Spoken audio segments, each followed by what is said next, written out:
Yo, what is up guys? It is Samool back again with another Should You Pull video for you guys today.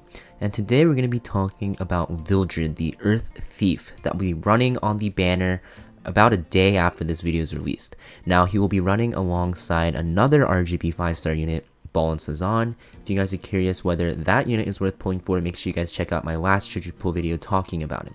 That being said, Vildred is a unit that is available from the selective summon. You guys might have actually selected him because Cigarette isn't required anymore because you get her for free. And Vildred is a very good unit. He actually has usage in both PvE and is very good actually in PvP, especially once you get into the late game. So let's talk about what he does and where he actually excels in. So looking at his skills real quick, you're going to see his S3 is an AoE attack that will deal damage proportional to his speed. Now you can soul burn this for extra damage and it does a lot of damage.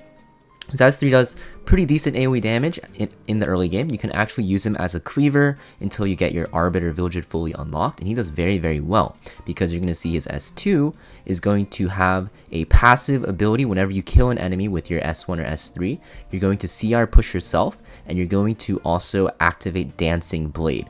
Now Dancing Blade is basically an extra AoE attack that does a lot of damage, so if you soul burn your S3, you kill off a very squishy unit, you're actually going to attack the enemy team, AoE attack actually, again, and it does this pretty decent damage as well because this will increase your attack. Now his S1 is a normal attack that will actually hit 2 enemies, and this will also deal damage proportional to your own speed. His S2 doesn't deal damage proportional to his speed, but that doesn't really matter too much. The proportional to speed thing is a very low modifier, by the way guys, so don't prioritize your super high speed rolled gear on him, because even though he has high speed, it's not going to make him do a lot of damage compared to other units that have this same text where it says damage proportional to caster's speed. Vildred's modifiers are pretty crappy for speed, and you're going to see his modifiers in general are just not that great, but he is very nice in a lot of content actually. So where is he good in? So PvE, he's very powerful. He is going to be used in, you can use him in Banshee, you can use him in early adventure. He farms very fast and will progress your account through adventure mode very quickly. You can use him in Ice Expedition if you really wanted to. You can use him in Raid. He's a very good AoE damage dealer. He's very good against every boss except the fire boss, Executioner Carcanus. You can use him in Abyss. There's just a lot of areas you can use him in. The most common area of content he's going to be used in the PvE content, especially even in the late game, is going to be Azamnak 13. He's just very powerful. You can one-shot the eggs with his S1. He can basically solo clear the ads by himself, and he just makes him a very good PvE unit. Now in PvP, he's also very strong. Now the reason why he's very strong in PvP, guys, is not because of his cleaving abilities. He is a good cleaver, but the reason why you want to use him in PvP is because of something called of his memory imprint. So if you look at his imprint release, that is the one that will apply to all of your teammates or in the specific positions besides himself. It is a speed imprint. So a lot of late game players actually SSS, they triple S their Vildred, and when they're drafting cleave or speed contesting units to try to take turn 1, they'll just pick Vildred strictly because of his imprint. That's it. And this is very good because he's the only 5-star in the game with a speed imprint release, making his imprint have the highest speed. So if you're speed contesting and the enemy team is also speed contesting you in World Arena, if you pick Vildred, you are going to go first pretty much 90% of the time unless they really outgear you and outspeed you through gear. And Vildred, for that reason, is a very highly contested pick when there is a speed meta going on and people are contesting speed.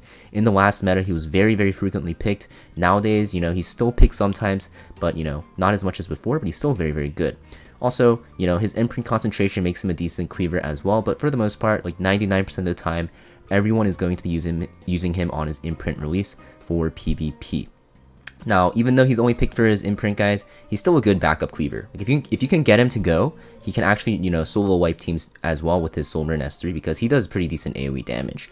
So yeah, very good in PvP, guys. He's a very strong unit, and he's very widely available because you can get him from the selective summon while you're rerolling. So let's talk about his exclusive equipment. So you're going to see that his exclusive equipment gives him attack, which is very nice. If it gave him speed, it'd be a little bit better, but attack percent is nice as well. And you're going to see it's only going to be for his S2 and S3. The Dancing Blade as S2 is going to be that he gets an additional 5% CR per enemy that dies, and for his S3 you have extra damage, and you have critical hit damage of the caster for 2 turns after using Blade Ascent. So personally, what I think is the best for this one, if you are using him as a cleaver, guys, strictly in arena offense, you want to take the S3 Blade Ascent with crit hit damage, because it makes him, you know, hit harder with his S2 after he gets that crit hit damage buff. If you're using him as a speed imprint user, then you're going to want to have him on the increased damage dealt by Blade Ascent, because you're not going to be relying on him for damage that much, to be honest. Although you can run, you know, switch between the two. They're both very, very good. The Dancing Blade one's not that great because he already gets a lot of CR anyways, and yeah, the only way you get another turn or lap the enemy team and get 100% CR is if you kill 4 enemies, which means you already won the battle. So there's not really a point to it, to be honest. So yeah, those are the exclusive equipments that you want to use. He's a very powerful unit, guys. Do I recommend pulling for him? Now, if you have a lot of bookmarks saved up, you have SSB, right? You know, you have all the collab units, then yes, I think he's a very good investment because he is really strong as an imprint. If you can imprint him, he's crazy strong. People will actually imprint Green Vildred over Arbiter Vildred because of how powerful his imprint is. If you're in the mid and late game and you love cleaving, you love speed contesting, and you love World Arena and RTA, then you should actually pull dupes for him if you like speed contesting, because his imprint is just that good. So yes, I think he's a very good pull for mid to late game players who like speed contesting for his imprint. As an early game player, if you already have SSB for some reason from the limited banner, and you already have the collab units because you took a break or something, then I think Vildred's very good. He's a very good AoE DPS unit, very good in Azmonak 13. The only thing is, if you do not have Seaside Bologna, like I said, and you do not have, the collab units that are coming up, such as the Tensura collab units, Milim and Rimuru, I think, yeah, then you definitely want to save your bookmarks. He is very good, but he's not a must-have, especially if you're starting off early into the game. So that being said, let's talk about his artifact. So Vildred's artifact here is Sword of Summer Twilight. It basically makes it so that when you use an AoE ability that targets all enemies, you will penetrate defense, and when you kill an enemy with that AoE attack, you will increase CR of everyone except for yourself. And this is only for thieves. So the only units that I see really use this are Vildred himself and also Arbiter Vildred. Besides those units, I don't really see any other units use them, mostly only on Green Vildred, because Arbiter Vildred will use Alexa's Basket most of the time. So Green Vildred uses this because, yeah, he has only AoE attacks, so he penetrates defense, which is very strong. And also, if you do kill an enemy, you CR push your entire team, which is a nice bonus. Mostly you're doing it for the penetration. The thing is, this is only really good if you can max this out at like plus 30 in my opinion, or pretty close to plus 30. I think like plus 24 and plus 27 are fine as well. Before that, you might want to use other units or other artifacts like Portrait. So, I wouldn't really buy this because, even though this is really good on Vildred, the most important thing about this banner is just getting those Vildred dupes. And if you do get lucky and while pulling for random banners, you do get a lot of copies of this, then I would consider using this on your Green Vildred. So this artifact, Sword of Summer Twilight, although it's very good, I wouldn't recommend buying it. Honestly, you're better off waiting for this to actually appear in the shop rotation. And if you actually really want this artifact at plus 30 because you love using your Green Vildred in cleaving, then I would buy multiple copies there because it's cheaper. But on this banner, it's going to be 240, so I would definitely not buy this one. That being said, I'll show you guys my Vildred build. I actually only use him for PvE because I don't really like speed contesting, to be honest. So we're going to show you my Azmonak 13 Vildred build, which is where he's used the most in PvE. So here we go, guys. This is my Vildred. You're going to see that I have him at an A imprint, which is okay. I'm missing, 6 speed, but still waiting for more dupes for him.